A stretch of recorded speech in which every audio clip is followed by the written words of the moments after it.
शिवसेनेच्या शिवसंवाद मेळाव्यादरम्यान आमदार बांगर यांना मंत्री करा असे पोस्टर झळकले आणि यावेळी खासदार श्रीकांत शिंदे मंचावर उपस्थित होते।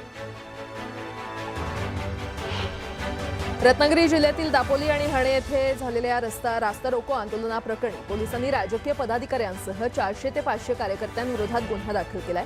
दोन समुदायांमध्ये तणाव निर्माण करण्याचा प्रयत्न आणि कायदा सुव्यवस्थेला बाधा आणल्याप्रकरणी कारवाई करण्यात आली आहे। परिसरात कडक पोलीस बंदोबस्त तैनात करण्यात आलाय। सोलापूरच्या सलगर वस्ती परिसरात बेकायदेशीरपणे 118 कडुलिंब आणि इतर देशी वृक्षांची तोड करण्यात आल्याचा प्रकार उघडकीस आलाय।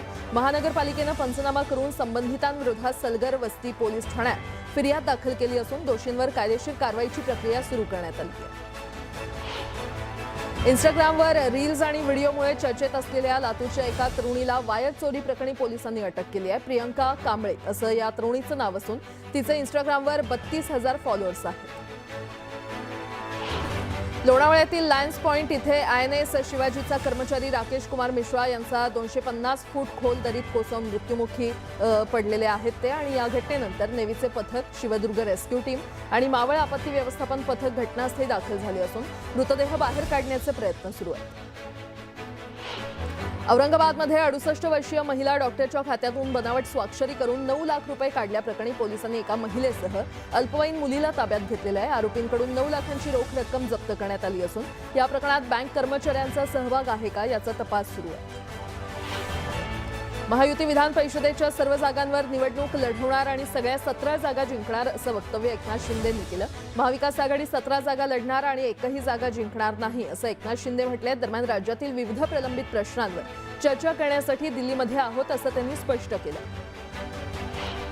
विधान परिषद निवडणुकीच्या पार्श्वभूमीवर पालघर जिल्ह्यामध्ये राजकीय हालचालींना वेग आलाय। भाजप आमदार राजन नाईक आणि खासदार हेमंत सावरा यांनी बहुजन विकास आघाडीचे नेते राजीव पाटील यांची भेट घेतल्यामुळे राजकीय वर्तुळात चर्चांना उधाण आलंय। दरम्यान या भेटीत कोणतीही राजकीय चर्चा झाली नसल्याचं राजीव पाटील यांनी सांगितलंय। बदलापूर मुरबाड विधानसभा मतदारसंघाचे आमदार किसन कथोरे यांचा मोबाईल क्रमांक हॅक करण्यात आला। हॅकर्स या मोबाईल नंबरच्या माध्यमातून त्यांचे समर्थक आणि कार्यकर्त्यांकडे लाखो रुपयांची मागणी करतायत। या संदर्भात असंख्य समर्थकांचे आमदार कथोरे यांना फोन आल्यानंतर हा प्रकार समोर आलाय। त्यामुळे पैशांची मागणी केली तर त्याला प्रतिसाद देऊ नका, तात्काळ सायबर शाखेकडे तक्रार करा असं आवाहन किसन कथोरे यांनी केलंय। भाजप नगरसेविका प्रीती साटम यांना धमकीचे फोन आलेत आणि या प्रकरणी अज्ञात व्यक्तीविरोधात दिंडोची पोलिसात गुन्हा दाखल करण्यात आलाय।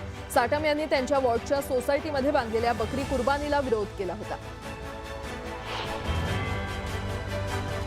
खासदार श्रीकांत शिंदे यांच्या ताफ्यातील 4 गाड्यांचा अपघात झाला। नांदेड शहरातील साठे चौक परिसरात ही घटना घडली। या 4 गाड्या एकमेकांवर आदळल्या। सकाळी नांदेडहून खासदार श्रीकांत शिंदे यांचा ताफा नायगावकडे निघाला। शिवसंवाद दौऱ्यानिमित्त नायगाव इथे खासदार शिंदे हे पक्षाच्या आढावा बैठकीमध्ये निघाले होते।